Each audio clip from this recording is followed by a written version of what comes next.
And on Capitol Hill, lawmakers in the House and Senate are debating potential gun reform legislation amid growing pressure for federal action to stop gun violence. Today, a bipartisan group of senators will meet virtually to find a way forward on measures that could overcome a Republican filibuster. And in the House, the Judiciary Committee is holding an emergency session to discuss a raft of new gun laws with a vote expected tomorrow. NBC News Capitol Hill correspondent Allie Raffa joins us now to talk about this. Good morning, Allie. Let's start with the House Judiciary Committee. What gun reform measures are they considering? And realistically, how soon could we see this get a vote on the floor of the House? Yes, and Clay, well, we heard about this emergency markup meeting yesterday, and that's really to go down and tick off some gun legislation proposals in this bigger, wider legislation proposal that's called the Protecting Our Kids Act. And that includes some proposals like raising the minimum age to purchase a long gun from the age of 18 to 21, banning the sale of high-capacity magazines.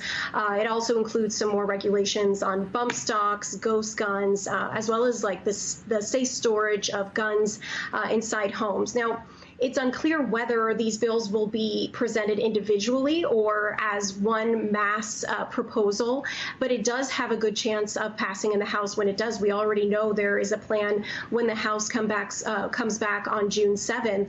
Leader Hoyer and Speaker Pelosi have already announced a plan to vote on a bill to expand red flag laws that has already been proposed.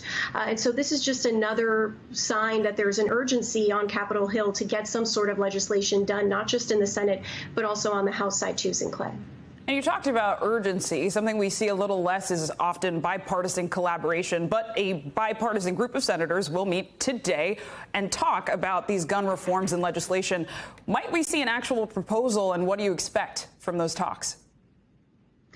Yeah, so we know this group, this bipartisan group of senators, 5 Democrats and 4 Republicans, have been speaking since last week. They were in communication over the weekend via Zoom, text, calls. They spoke yesterday over Zoom. We also expect them to speak today. And they're talking about a variety of smaller proposals, not vast gun legislation, not an assault on assault weapons, much smaller proposals like expanding background checks, incentivizing possibly for states to implement red flag laws, putting more money into mental health services, safe gun storage. And this is why Senator Chris Murphy of Connecticut, who's really been leading this effort, says he's so hopeful because these are smaller, more incremental fixes that he says are more realistic and have more hope of getting passed. Listen to a bit of his reaction to these meetings. We are going to work every single minute of every single day over the course of this week and next week to try to get enough of our Republican colleagues to yes.